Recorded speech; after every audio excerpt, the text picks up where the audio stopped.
Kamlesh, you are live now. Please start.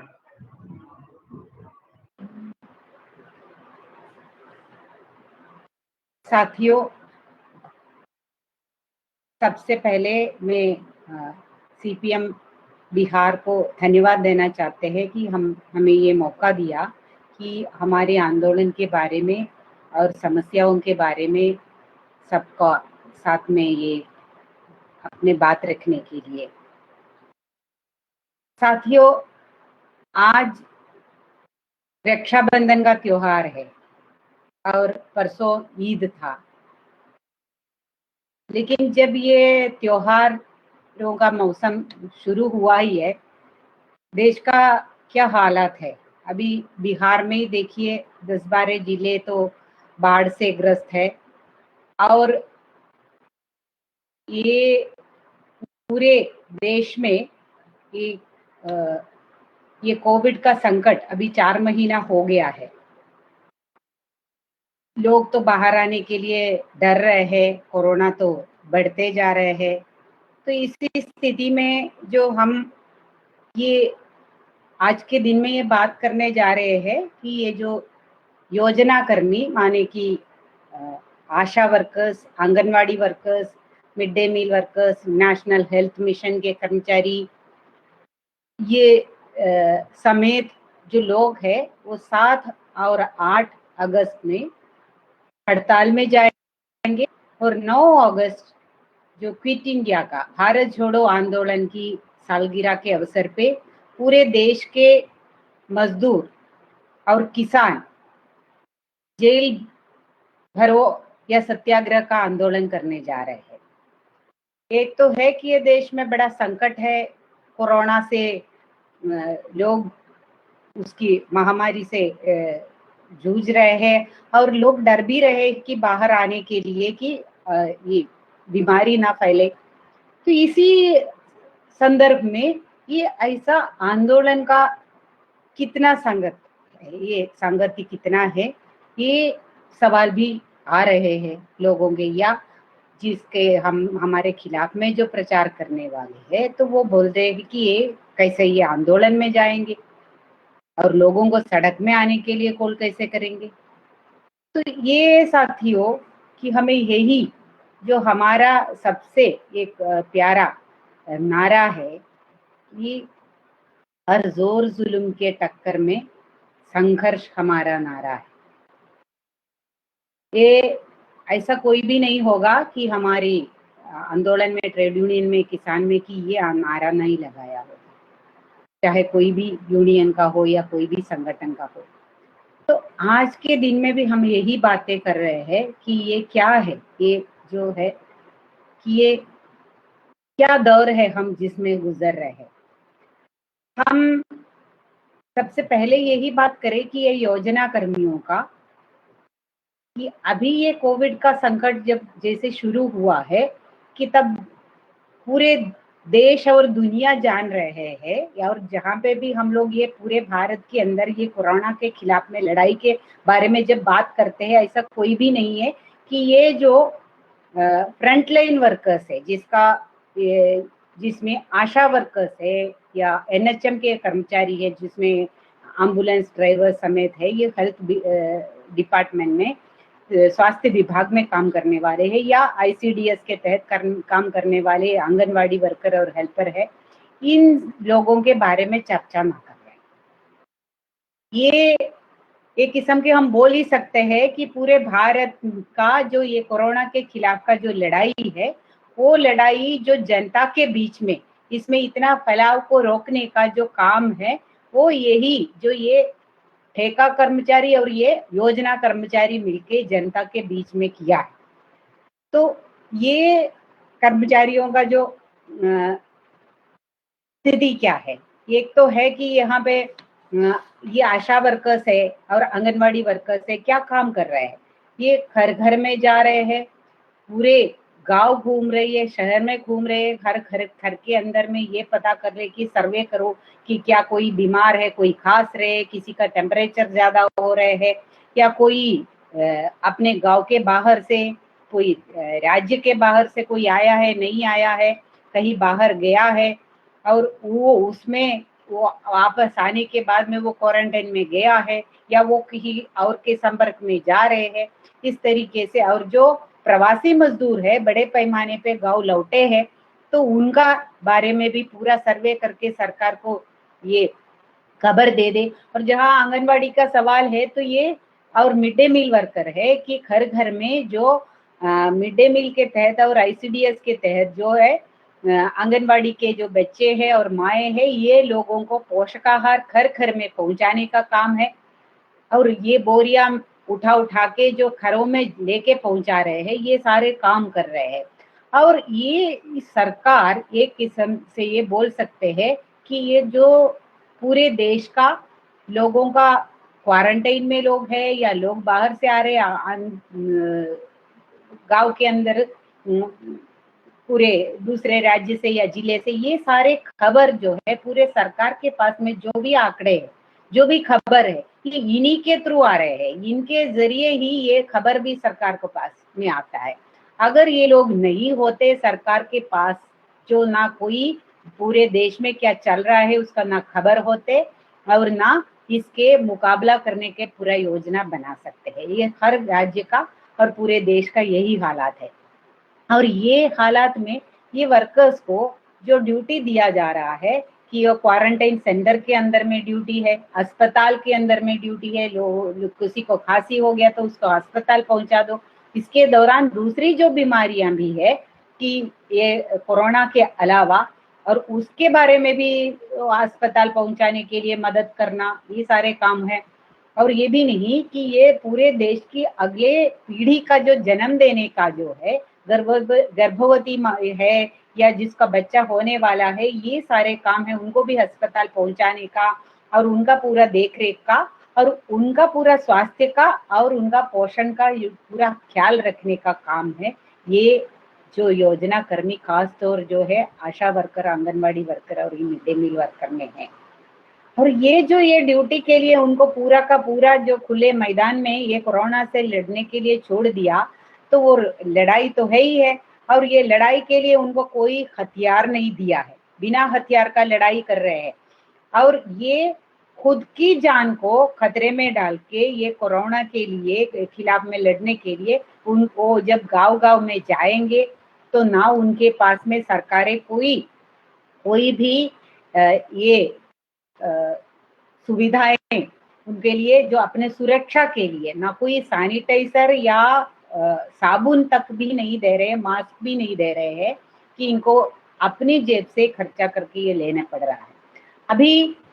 और इनका जो अपना जो है, और ये पूरा रिस्क लेके जा रहे हैं और खुद हमेशा टेंशन में रहते हैं कि कहीं मैं जब जाते हैं वहां पे कोई ना बीमार तो ना हो कि हम खुद इन्फेक्शन हो। और घर के अंदर में भी पूरा टेंशन बने रहते हैं। हमारे प्यारे लोग हैं, हमारे परिवार है, उनको हमारे ये काम के जरिए हम जो पूरे गांव में देश में घूमते हैं, तो हम ना वहां से बीमारी लेके घर के अंदर ना पहुंचे, हमारी मम्मी पापा है, ये सारे लोगों को हम ना इन्फेक्ट ना किया जाए, वो टेंशन भी है और ये डर भी है। ये इसके बावजूद भी बिना ये सरकार कोई भी ये मास्क या कोई प्रोविजन नहीं दे रहे हैं, ये काम कर रहे हैं, ये टेंशन भी है और ये बीमार भी हो रहा है। और उसके अलावा जो सरकारें जो बोलते कोरोना वॉरियर्स, लेकिन समाज के अंदर क्या स्थिति है? एक तो है कि ये लोग उनको कोरोना वॉरियर नहीं है, कोरोना कैरियर दिख रहा है, क्योंकि ये इधर उधर घूमते हैं और ना हमें भी ना इन्फेक्ट करे। तो लोगों का एक किस्म का जो आंगनवाड़ी वर्कर या आशा वर्कर घर घर में जाते हैं, उनके प्रति एक है कि ये ना आए, उनके खिलाफ में एक माहौल भी पैदा हो रहा है पूरे देश के अंदर। और दूसरी ओर जो बीमार होते या घाव से बाहर आ रहे हैं, उनके बारे में रिपोर्ट कर रहे हैं, तो उनके खिलाफ में भी ये मेरे बारे में क्यों रिपोर्ट कर रहे हैं, वही उनका दुश्मनी भी ये मोड़ रहे हैं। और ऐसा बहुत सारे इंसिडेंट हुआ है कि जहां पे ये फ्रंटलाइन वर्कर्स जो स्कीम वर्कर्स है, इनके ऊपर में हमले हो चुके हैं कि ये रिपोर्ट कर लिया है। और दूसरी जगह में ये भी हमले हो चुका है इनका परिवार तक का कि ये हमारे गांव में, हमारे घर के अंदर क्यों आया है, हमारे गांव में क्यों आ रहे हैं। तो इस तरीके से हर तरीके से परेशान, हर जगह से वो परेशान होते ही काम कर रहे हैं। तो सरकार क्या दे रहे, ना कोई उनके इतना पूरा जो जान को जोखिम में डाल के जा रहे हैं, तो कोई रिस्क अलाउंस का कोई प्रबंध का कोई सोचा भी है क्या सरकार? तो उल्टा जो ये रेगुलर जो काम कर रहे हैं वो काम तो बंद हो गया है, स्वास्थ्य का, आशा वर्कर्स का, तो उसके लिए वो आमदन जो था वो भी खत्म हो गया है। और जो सरकार ने जो पहले भी जो इनको मिलना चाहिए था कि न्यूनतम जो है 2000 रुपया महीने का आशा वर्कर्स का, वो तक नहीं मिल रहे हैं। और आंगनवाड़ी वर्कर्स और हेल्पर्स का जो है तनख्वाह है वो भी नहीं मिल रहे हैं रेगुलर, उनका पेमेंट ड्यू है, कभी 3 केंद्र का हिस्सा आता है, केंद्र का हिस्सा नहीं आता है। और जब पूछते हैं बोलते हैं कि वहां से नहीं आया, वहां पूछते हैं कि यहाँ से नहीं आया। ऐसा हालत है कि वो एकदम भूखमरी के शिकार खुद होने वाला है। जो लोगों को जाके बोलने वाले कि तुम लोग अच्छा खाता पीते रहो ताकि कोरोना ना आए, खुद भूखमरी के शिकार नौबत उनका आ रहे हैं। और जो मिड डे मील वर्कर का स्थिति ऐसा भी है कि पूरे जो है ये समर वेकेशन जारी किया है कि पूरे देश में कहीं पे भी तनख्वाह नहीं रोकना चाहिए, इनका पैसा भी नहीं थे कि ये एकदम जाने वाले हैं। और अभी तक जो ये जुलाई महीने में से भी जो भी उनको तनख्वाह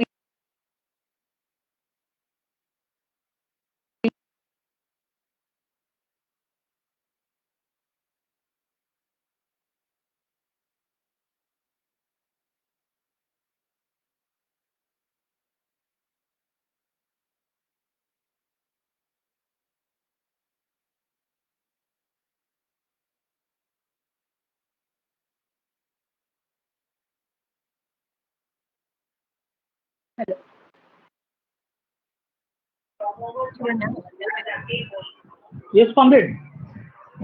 जो का कुछ गड़बड़ है शायद। Okay. You are live. Just connect and start.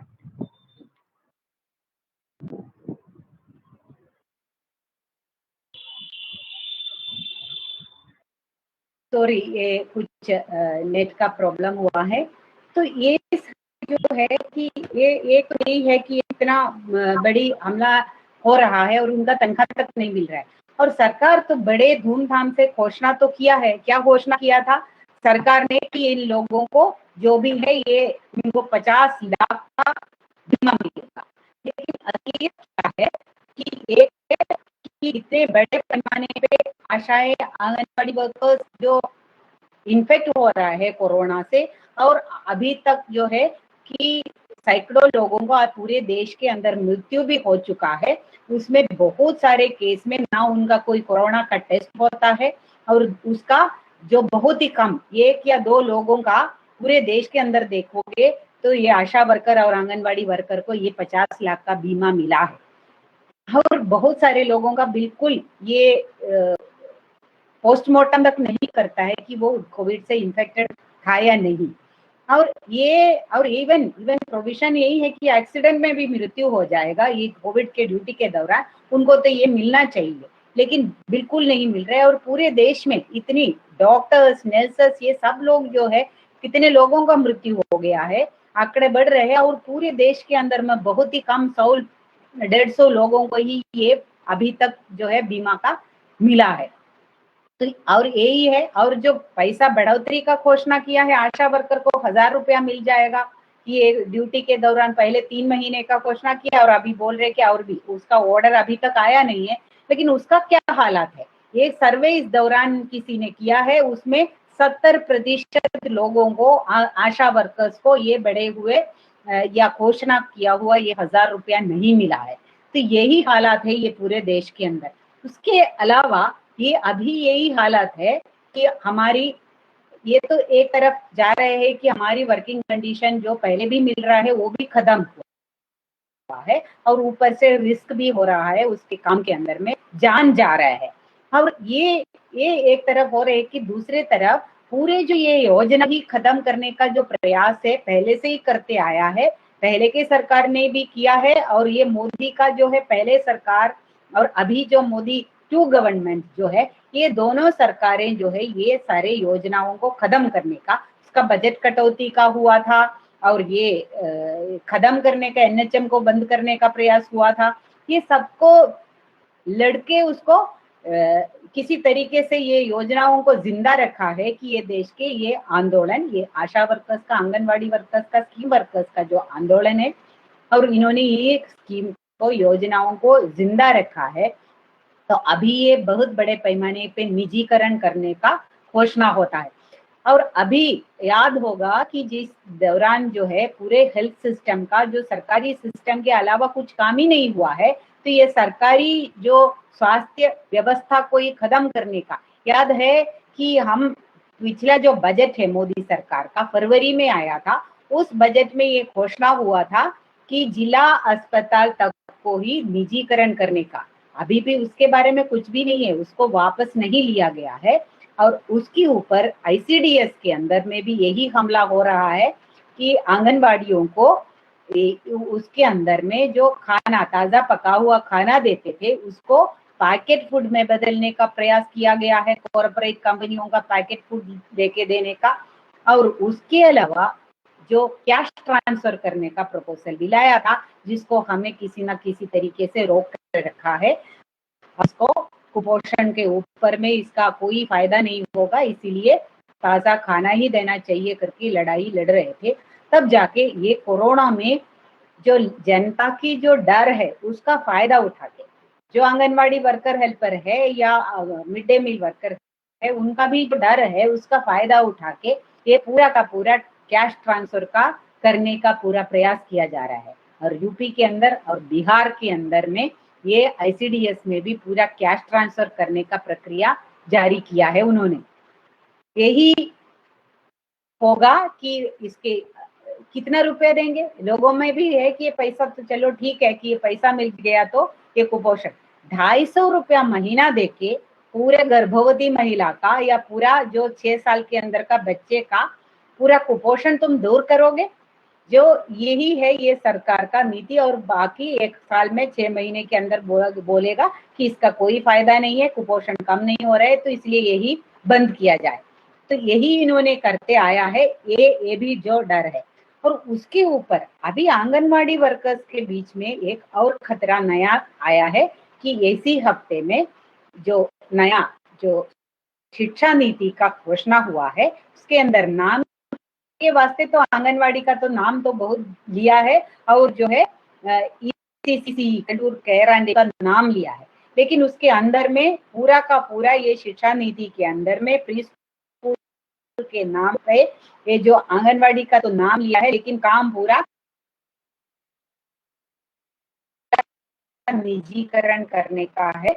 वो अगर हम गौर से देखेंगे, नाम है लेकिन आंगनवाड़ी का काम में ना उसके अंदर न्यूट्रिशन के बारे में कोई चर्चा है, और ये एक समेकित बाल विकास के बारे में कोई चर्चा नहीं है। बोल रहे हैं कि अंग्रेज ये जो शिक्षा, स्कूल पूर्व शिक्षा जिसका हम विरोध करते आए हैं, प्राइवेट नर्सरीज का जो उसको बढ़ावा देने का पूरा खतरा है कि ये अगर इसी तरीके से लागू होगा तो पूरा आंगनवाड़ी खत्म ही होगा, क्योंकि 3 साल से 6 साल के जो बच्चे हैं वही आंगनवाड़ी केंद्र में आते हैं, उसके पहले का तो टेक होम रेशन है। तो ये जो 3 साल से 6 साल का बच्चे का पूरा वो स्कूल के अंदर में जाने का या प्री स्कूल के नाम पे जो नर्सरी स्कूल खोलेगा तो उसमें जाने का पूरा खतरा है। ये इसका मतलब है कि आंगनवाड़ी आने वाले दिनों में बंद करने का ये पूरा खतरा है।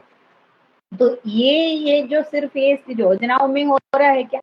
हमने देखा है पिछले 4 महीने में, जो जब से लॉकडाउन शुरू हुआ उससे पहले ही ये शुरू हो गया था कि ये कोरोना का संकट, लेकिन हमारे सरकार ने हमें बताया ही नहीं है। जो 25 मार्च से जो लॉकडाउन शुरू किया है उस दौर में हमने क्या देखा? उस दौर में हमने यही देखा है कि ये पिछले 4 महीने में जो इंतजार में थे कि लॉकडाउन ही किया क्यों? लॉकडाउन इसलिए किया है कि जो लोगों में ये बीमारी फैलेगा तो उसके लिए सरकार तैयारी करे। कैसे? कि वो क्वारंटाइन सेंटर के लिए सुविधा बनाए, उसके लिए स्वास्थ्य का पूरा कर्मियों का पूरा तैनात बढ़ा दे, और जो अस्पताल के अंदर में जो इसके लिए इलाज का, उसके लिए बेड का, उसके लिए पीपी किट का, ये सब के लिए सैनिटाइजर और इवन मास्क का पूरा प्रबंध सारे हो जाए। लेकिन कहाँ पे हुआ है ये? और ये भी नहीं कि हमने ये देखा कि ये लॉकडाउन का तो पूरा लंबा चर्चा करने का जरूरत ही नहीं है कि सबसे ज्यादा जो भुगते हैं कि हमारे प्रवासी मजदूर, उनको एकदम जो काम पे जाने से रोक के घर के अंदर में बंद किया, ना उनको खाने को था कि भूखमरी हुए है, ना उनके लिए घर जाने के लिए कोई ट्रांसपोर्ट का बंदोबस्त हुआ है उसमें सड़क है। और किसी ना किसी तरीके से लोग जो घर में वापस आ गया है कि अभी क्या हालत है, और ना नौकरी है, ना इनकम है, ना रेशन है। और इसीलिए जो पूरे देश के अंदर में भूखमरी का खबरें आना शुरू हो गया है। और जो प्रवासी अपने घर पहुंचे हैं, हमारे अपने परिवार वाले के साथ में जीना या मरना है तो साथ में करे, ये सोच के घर पहुंच गया है, तो वो सारे अभी किसी न किसी तरीके से वापस जाके कहीं जो है नौकरी ढूंढे। इस नौबत में फिर दोबारा अपने जान को जोखिम में डाल के वापस चलने का प्रक्रिया शुरू हो गया है। ना ये कोई काम है, ना कोई राशन है, ना कोई प्रबंध है, और करोड़ लोगों का नौकरियां चलेगी। तो ये सारे जो बात है कि यही हमें सोचना है साथियों, ये ऐसा ही होता, कोई और विकल्प नहीं हो सकता था। यही देखना था कि सरकार के, हमारे भारत में सरकार के पास में क्या साधन की कमी है, क्या पैसे की कमी है, कि यहाँ पे मजदूरों की कमी है, क्या ये सारा बना नहीं सकते हैं कि जो स्वास्थ्य का सुविधा नहीं हो सकता था। लेकिन ये सरकार ने किया है क्या कि स्वास्थ्य का सुविधा सबके लिए, अनाज सड़ रहे हैं गोदामों में और बोल रहे हैं कि सरकार अनाज सड़ रहे हैं इसलिए सैनिटाइजर बनाओ, लेकिन हमारे लोग, हमारे मजदूर, हमारे प्रवासी मजदूर भूखे मर रहे हैं, नहीं दे रहे, उनके पास में पहुंचा नहीं रहे। पहले 10 किलो का घोषणा किया, उसमें से 80% भी नहीं पहुंचा है, और फिर जो है उसको कम करके 5 किलो का घोषणा किया है। तो यहाँ पे भूखमरी कहाँ पे कम होगा? और जहाँ लोगों के पास में कोई आमदन नहीं है, पूरे अर्थशास्त्रियों ने बोला है कि लोगों के पास में मिनिमम पैसा दे दो, तब जाके वो लोग कुछ खरीदने के लिए बाजार में जाएगा, तब जो है जरूरत पड़ेगा, जो बिक्री होगा, तब जाके आपका अर्थव्यवस्था चलेगा, पटरी में आएगा। नहीं, एक पैसा देने का घोषणा नहीं हो रहा है, और 7,500 रुपया 24 करोड़ परिवार है मात्र, उनको 6 महीने के लिए देने, तो सरकार के पास क्या पैसा नहीं है? और सरकार ने जो पूरे स्वास्थ्य व्यवस्था के लिए घोषणा किया है 15,000 करोड़ रुपया, और इतना भूखमरी है। और जो यूनिसेफ ने घोषणा किया है कि हमारे देश का जो है 6 साल से कम वाले जो बच्चे हैं, उसमें से 3 लाख बच्चे आने वाले 6 महीने के अंदर ये भूखमरी का शिकार होने वाला है, अगर आईसीडीएस के अंदर में और ज्यादा आहार नहीं दिया गया तो। लेकिन सरकार ने ये आईसीडीएस में पोषाहार के लिए एक पैसा नहीं बढ़ाया। मिड डे मील के अंदर में जो बच्चों के लिए खाद्य आहार देने का कोई प्रबंध नहीं किया है, उल्टा वो डायरेक्ट कैश ट्रांसफर करने का और वो भी बंद करने का पूरा प्रयास है, एक पैसा बढ़ाया नहीं है। और यही स्वास्थ्य का भी 15,000 करोड़ का घोषणा किया है, कोई 1 रुपया ये सैनिटाइजर देने के लिए, मास्क देने के लिए जो लोगों को ये दिया है, तो इसमें जो है ये जो हालत के अंदर में अपना एक तरफ में जो है ये इतना ही दिया है, और ये पूरा का पूरा बजट के अंदर में कोई ज्यादा वृद्धि नहीं हुआ है। घोषणा तो 20 लाख करोड़ का किया है, लेकिन वो 20 लाख करोड़ के अंदर में जो उसे सबसे ज्यादा पैसा जो है ये पूंजीपति लोगों को, उनको लोन में देने का, और उन्होंने पिछला जो लोन लिया है उसका पूरा राइट ऑफ करने के लिए है। उसका विस्तार में मैं नहीं जा रही, लेकिन एक चीज का हमें समझने का है, जो पूरे देश का जो स्वास्थ्य का बजट है वो है 69,000 करोड़, माने कि 69,000 करोड़ पूरे देश का। और इस दौरान में पहले महीने में ही हमारे देश की बैंकों को बोल के जो मोदी का सरकार, उन्होंने 68,000 करोड़ माने कि 68,000 करोड़ का लोन जो है 50 लोगों का 68,000 लोन, जिसके अंदर में विजय भी है, नीरव मोदी भी है, वो खत्म कर दिया। माने 50 लोगों के लिए तुम्हें पूरा देश स्वास्थ्य के लिए जितना खर्च उतना तुम 50 लोगों के लिए दे सकते हैं, और यहाँ स्वास्थ्य का बजट में कटौती करते हैं। यही है ये हमारी सरकार की नीति। और जो है बताया है कि हमारी लोगों का बेरोजगारी है, मनरेगा के अंदर बोल रहे हैं कि 2 लाख से ज्यादा जरूरत है कि, और घोषणा पे ऊपर घोषणा तो हो रहा है, घोषणा के ऊपर में हम आएंगे, लेकिन असली में कितने लोगों को मनरेगा पूरी है, ना आमदन है, ना रेशन है। हालत में जो है कि एक और चीज हमारे सामने में आया है कि हमारे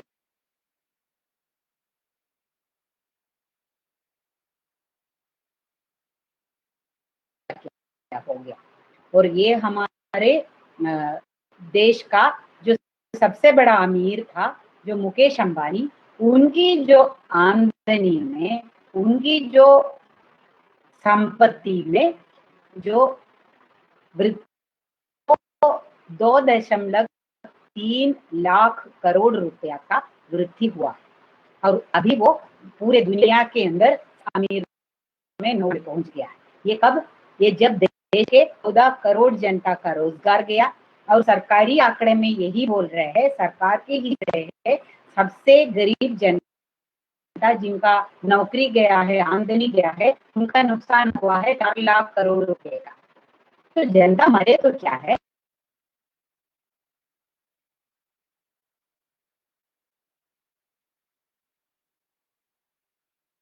स्कीम वर्कर है, आशा वर्कर है, ट्रक में गिर के मर रही है, और उसका पोस्टमार्टम नहीं हो रहा है, उसका बीमा नहीं मिल रहा है, तो क्या हुआ? ये जो 4 लाख करोड़ रुपए का मजदूरों का नुकसान हुआ है, तो क्या है कि ये अंबानी जी को 2 लाख करोड़ से ज्यादा उनका फायदा तो हुआ है। और यही हालत है ये देश की और पूरे दुनिया का। ये 4 महीने का हिसाब है, तो ये देश में चल रहा है। और अभी एक, और ये सिर्फ यही है क्या कि पूरे देश में ये संपत्ति कहाँ से आ रहा है? ये संपत्ति हमारे गरीब जनता, जो संपत्ति पैदा करने वाला, उनसे लिया जा रहा है, और इससे भी पूरा पेट नहीं भरा। पूरे देश की संपत्ति को ये बहाना लेके, जब देश का पूरा लॉकडाउन है और देश में जनता सड़क में उतर नहीं सकते हैं, ये सोच के उन्होंने ये घोषणा किया है कि अभी पूरा देश की संपत्ति बेच दो। रेल बेचने का, 109 ट्रेनें बेचने का घोषणा हो चुका है। कब? जब जनता, हमारे देश के, हमारे प्रवासी मजदूर, जहां से लाखों जो मजदूर बिहार के हैं, वो लोगों को जाने का ट्रेन का कुछ नहीं है, तो ये तो ट्रेन भी बेच रहे थे उनका बंदोबस्त करने के उल्टा। ये जहां पे जो ट्रेन में जो हम लोग जाते थे, तो उसी ट्रेन को ही उठा के बेच रहे हैं। और पूरा देश की रक्षा, बड़े देश प्रेमी है, जो इनके खिलाफ में बोलेंगे तो वो सारा हम देशद्रोही बन जाते हैं। तो वही लोग जो है पूरे देश की जो है, जहां पे हमारे हथियारें बनते हैं, वो कंपनियों को विदेशी पूंजी का, उसमें कोई भी देश का कोई पाबंदी नहीं है, उनको हवाले कर रहे हैं, पूरे देश का रक्षा को हवाले कर रहे हैं। और देश की जो ऊर्जा, कोयला को बच रहे हैं, देश की इलेक्ट्रिसिटी को जो भी सरकारी है उसको पूरा आदेश दे रहे हैं केंद्र सरकार की हर राज्य को कि तुम लोग भी अपनी बिजली को भी निजीकरण करो, नहीं है तो तुम्हें भी पैसा नहीं मिलेगा। तो यही, और देश की शिक्षा को पूरा प्राइवेट करने का, चिकित्सा को, सारे कुछ जो है निजी हाथों में सौंपो, कुछ भी नहीं रहेगा। ये भी नहीं, जो अभी आज ये कोरोना में कुछ जो है सरकार ने घोषणा किया, वो है ये रेशन, आने वाले दिनों में वो भी नहीं बचेगा। जो आवश्यक साधन अधिनियम के तहत एसेंशियल कमोडिटीज एक्ट को, उसको भी खत्म किया। अभी 3 ऑर्डिनेंस लेके आया, पूरा किसानी को ही नहीं, पूरा हमारा खाद्य सुरक्षा को खत्म कर। उसमें क्या खतरा है? पूरे देश में अभी ये महामारी के दौर में कोई भी कालाबाजारी करेगा तो उसके जेल के अंदर में डालने का प्रोविजन है। तुम अपना सामान जो है ये खाद्य पदार्थ को बेचना चाहिए। और जो कोई बाढ़ आया, कोई ऐसा कोई स्थिति आया, कोई इवन युद्ध भी आ गया, तो सरकार के पास में ये पावर है, ये अधिकार है कि सरकार जो पूरे खाद्य पदार्थों को अपने पास ले और जो आम जनता में कल के लिए बांटने के लिए रख दे। और अभी वो नहीं रहेगा। अभी जो ऑलरेडी ऑर्डिनेंस उन्होंने लेके आया उसके तहत इवन युद्ध के टाइम में या अपनी बाढ़ जैसा परिस्थिति में जो खाद्य सुरक्षा के लिए कोई भी प्रावधान नहीं है। कोई भी निजी कंपनी, प्राइवेट कंपनी भी हो या कोई भी कालाबाजारी करने वाला हो, वो अपने पास रख सकते हैं, अपनी मर्जी बेच सकते हैं, यहाँ तक कि वो निर्यात भी कर सकते हैं कि ऐसा स्थिति में भी यही कानून लेके आया है। और ये भी नहीं कि कोई राज्य सरकार चलो हम अपना करने का चाहेंगे कि जैसे बिहार के अंदर बाढ़ है तो हमारे राज्य सरकार ऐसा कोई खाद्य सुरक्षा करने के लिए सोचेंगे तो वो नहीं कर पाएंगे, क्योंकि कोई राज्य सरकार के पास में वैसा कोई पावर नहीं है। ऐसे ही चीज जो किसान के अंदर में किसानी को खत्म करने वाला, आज जो न्यूनतम मूल्य देने का क्या कि आगे जो भी मूल्य मिलते हैं वो नहीं होगा, जो पूरे कॉर्पोरेट के अंदर में पूरा उसका किसानी में वो बेचने का मंडी भी हवाले कर दिया। किसान को कोई उपज जो बनाएंगे वो भी तय करेगा वो।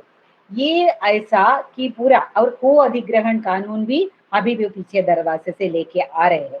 तो इस हालात के अंदर में अभी ये भी नहीं सिर्फ ये तो पूरा संपत्ति है, जो किसानी भी पूरा किसानी का भी खत्म कर रहे हैं, पूरा सरकारी संपत्ति को भी खत्म करके जो निजी हाथ में बेच रहे हैं। तो ये एक और चीज उन्होंने बहुत खास किया है। क्यों?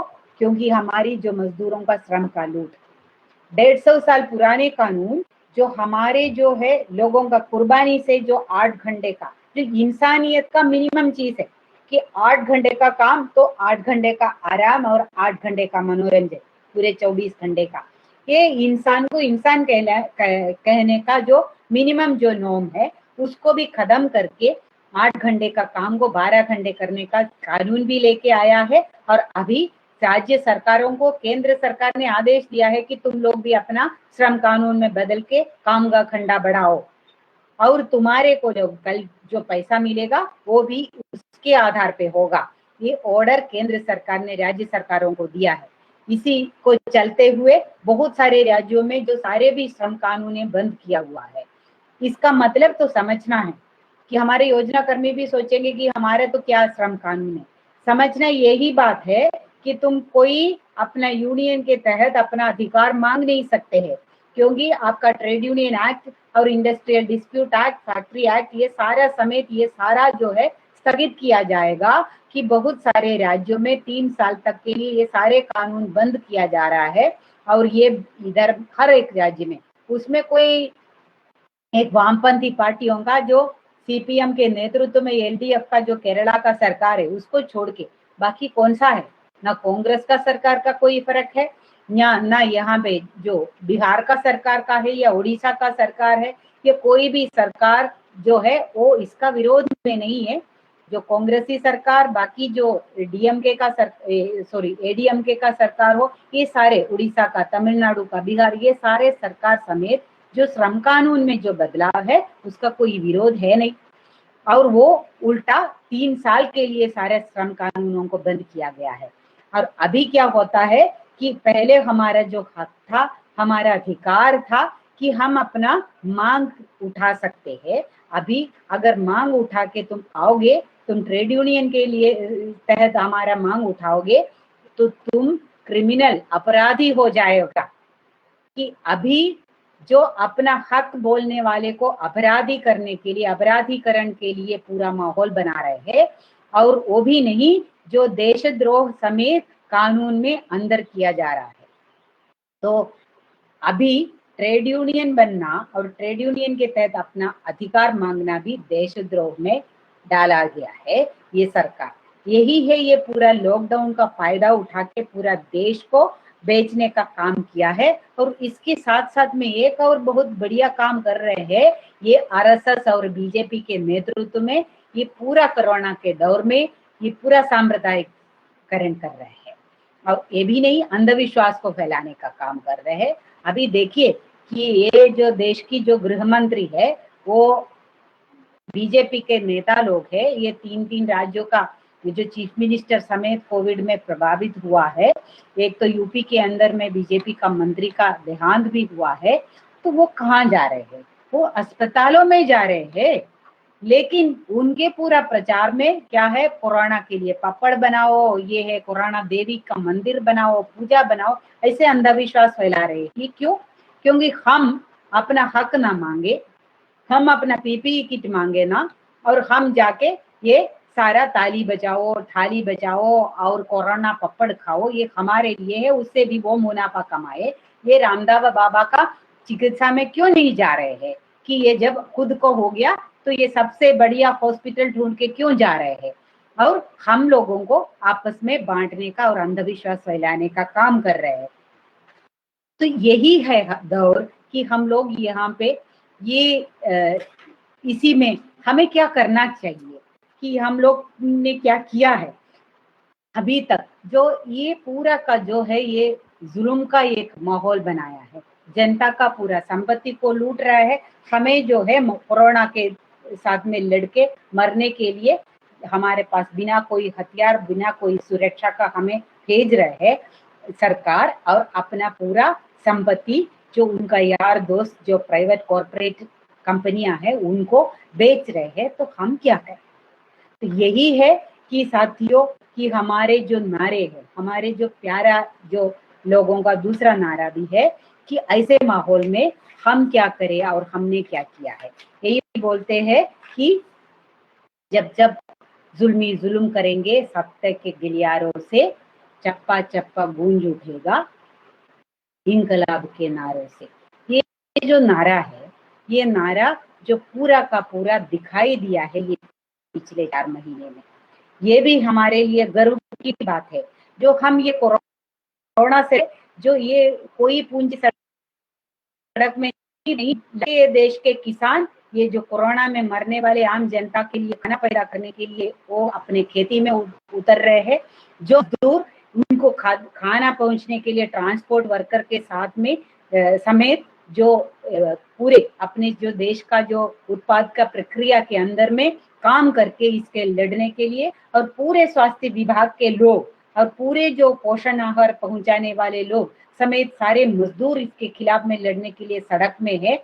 यहाँ तक कि जो हमारे प्रवासी मजदूर या भूखमरी के शिकार अभी भी होने वाले लोगों को खाना पहुंचाने के लिए कौन दिखाई दिया? यहाँ पे भी मजदूर, यहाँ पे भी सैनिटाइजर समेत मास्क समेत बांटने के लिए काम कौन किया है? ये भी मजदूर संगठन, किसान संगठन मिलके किया है।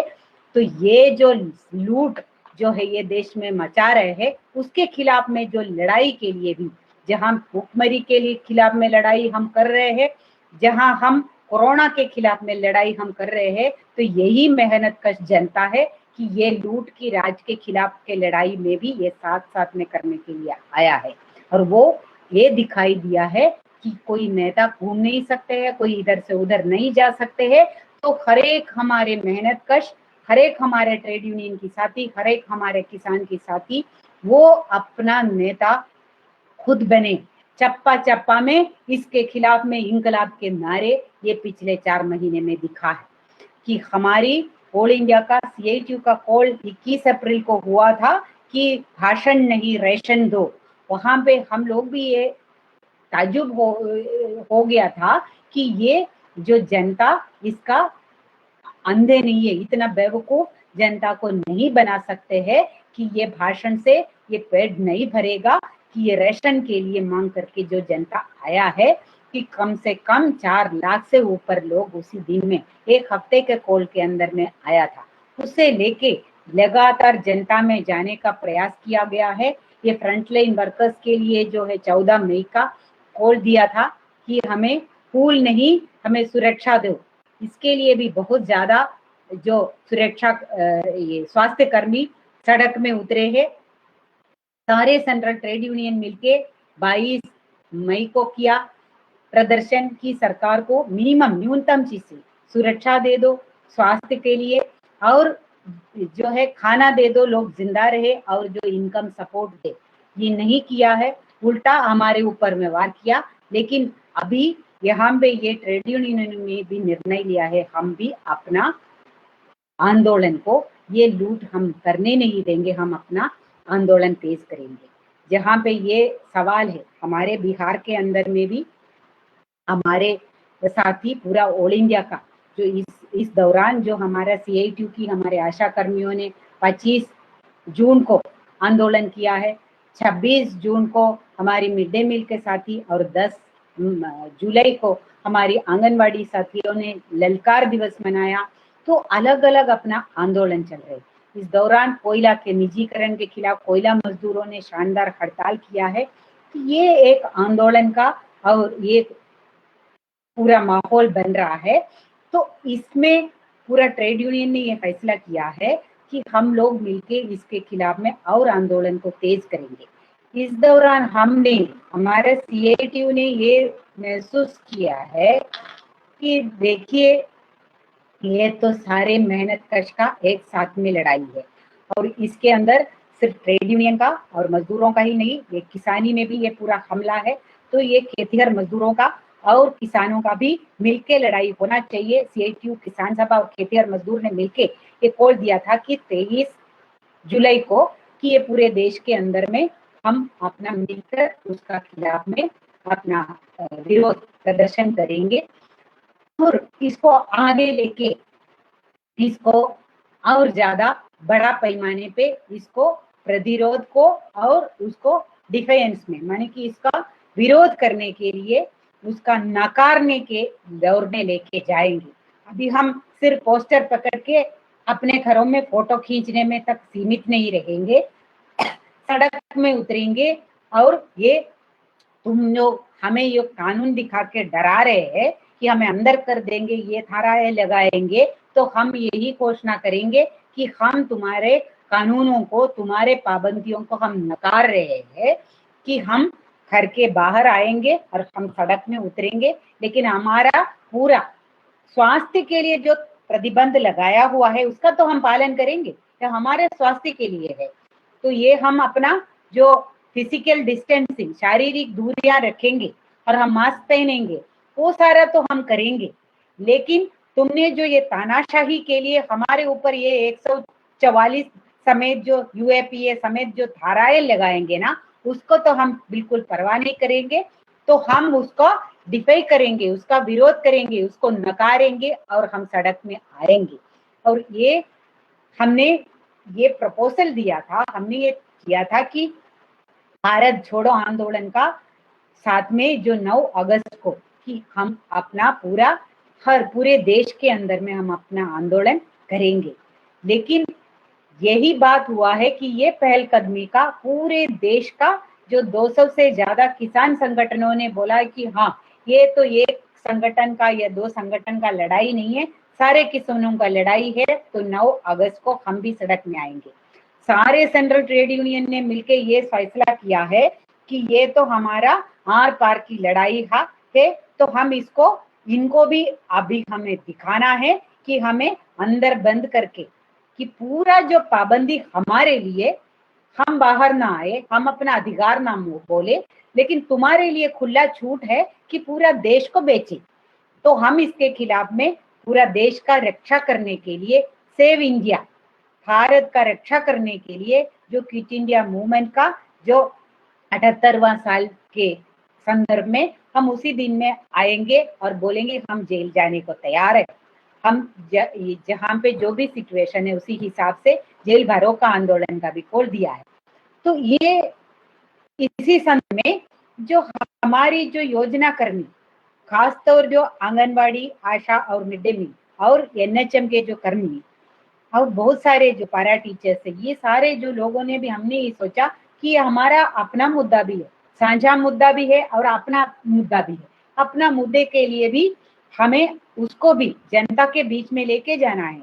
ये सिर्फ कोई ये बात नहीं है कि आंगनवाड़ी वर्कर, आशा वर्कर और मिड डे मील वर्कर या NHM के वर्कर का तनख्वाह बढ़ाने का है, उनका ये थोड़ा रिस्क अलाउंस दे, 1000 रुपया जैसा भीख जैसा पैसा दे, इसका बात है नहीं। बात यही है कि ये नेशनल हेल्थ मिशन जैसा, ICDS जैसा, जो ये आम जनता के लिए जो बुनियादी सेवाएं करने वाले जो योजनाएं हैं, इसको खत्म करने के साजिश के खिलाफ, ये हर बच्चे का अधिकार है कि उसको खाना मिले, उसका कुपोषण से दूर हो जाए, वो स्वस्थ रहे। और ये 3 लाख बच्चे जो ये 6 महीने के अंदर मरेंगे, ये इनको मरने ना दे, ये हमारी जनता के लिए चुनौती है। ये सरकारें जो इनको मरवाना चाहते हैं, ये कत्ल करने जा रहे हैं जो हमारे देश के बच्चों का, तो उसके खिलाफ में ये योजना बचाओ।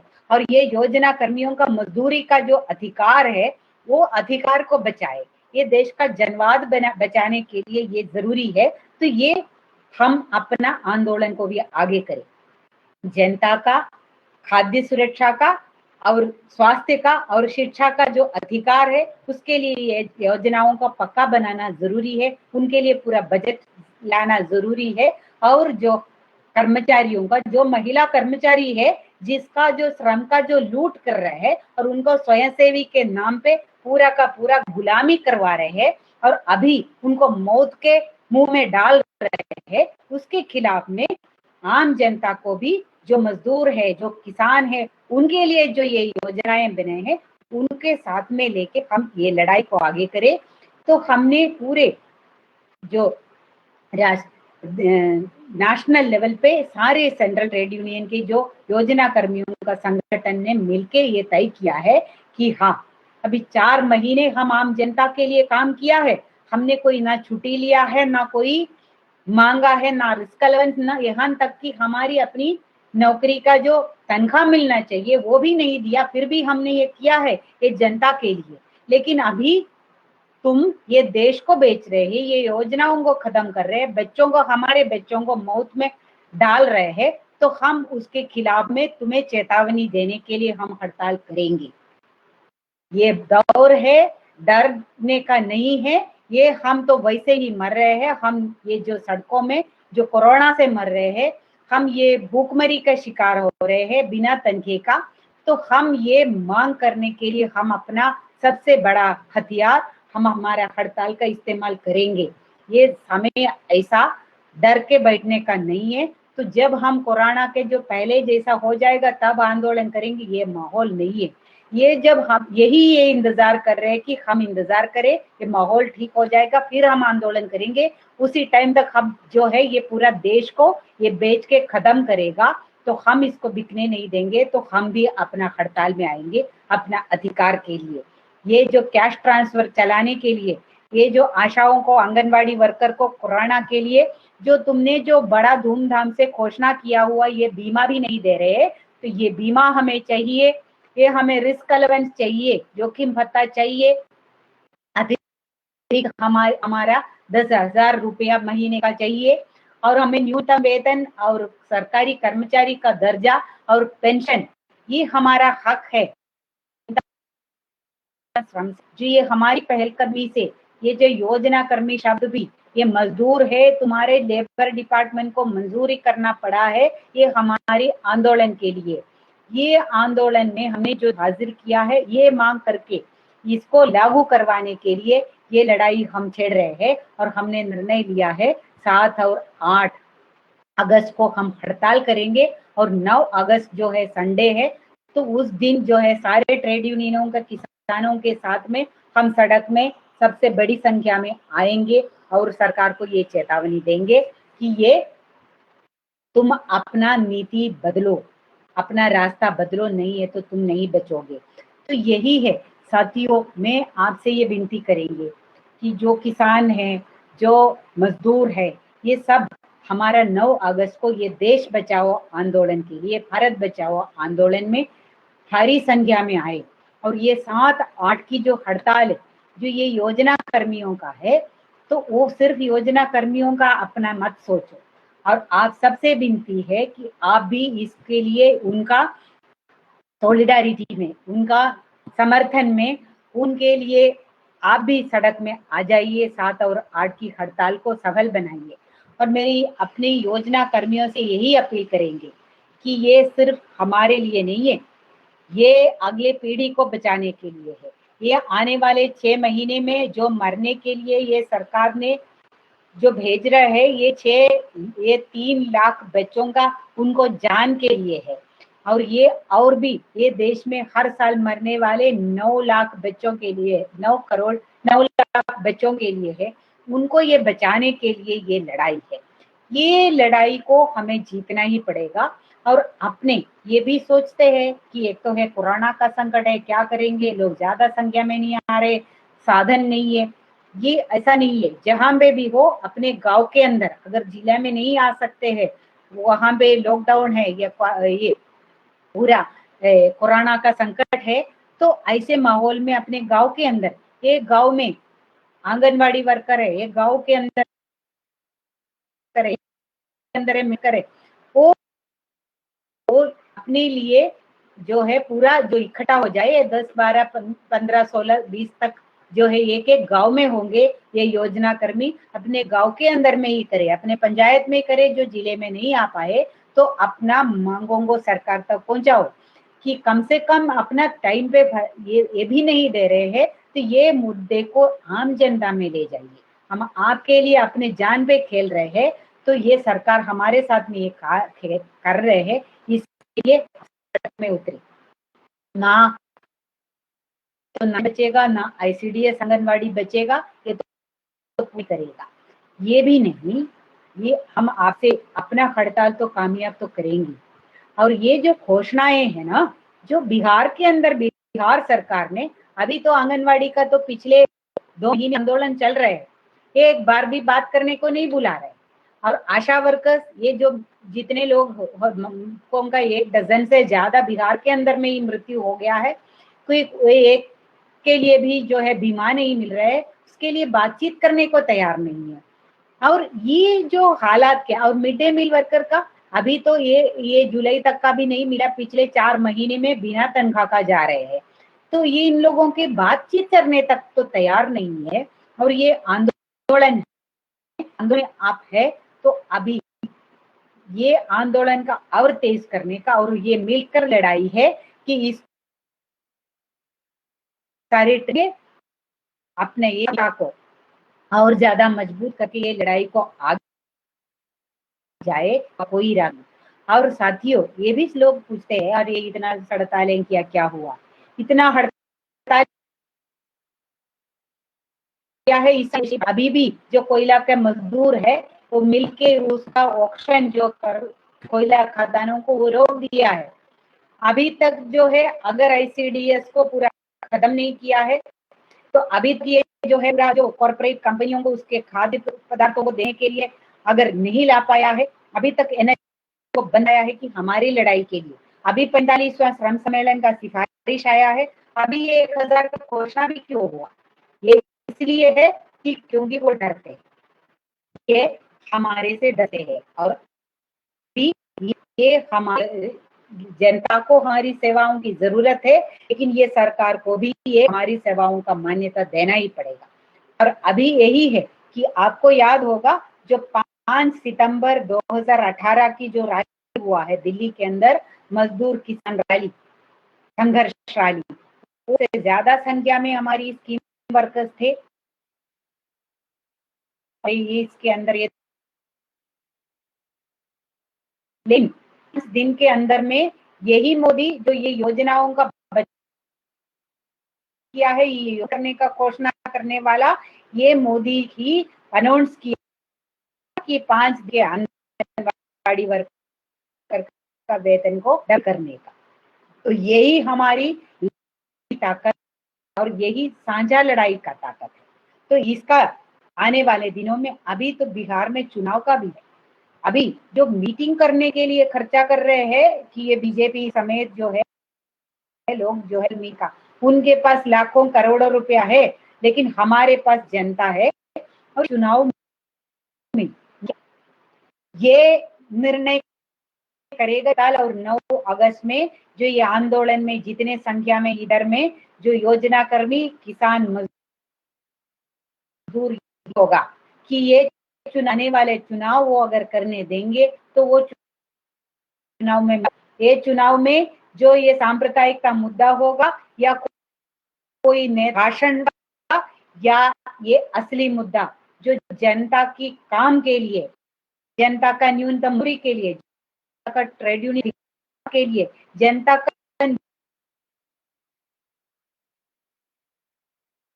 अपनी खाने का और अपनी इच्छा का अधिकार की असली मुद्दा अगर लाना है तो ये हमें ये आंदोलन को तेज करना पड़ेगा और कामयाब बनाना पड़ेगा।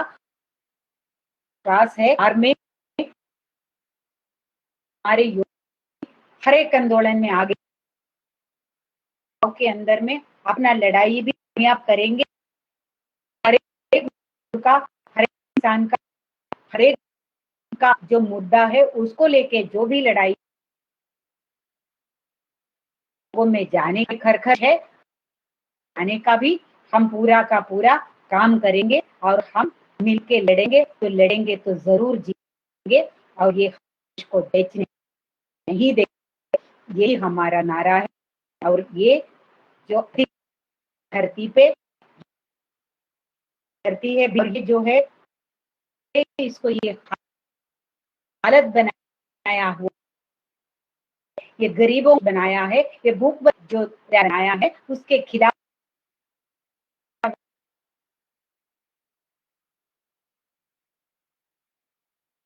हमारा आगे 9 अगस्त का पूरा आंदोलन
अभी तो नहीं है, मैं कदम है मैंने सुना नहीं है कहाँ तक हुआ है।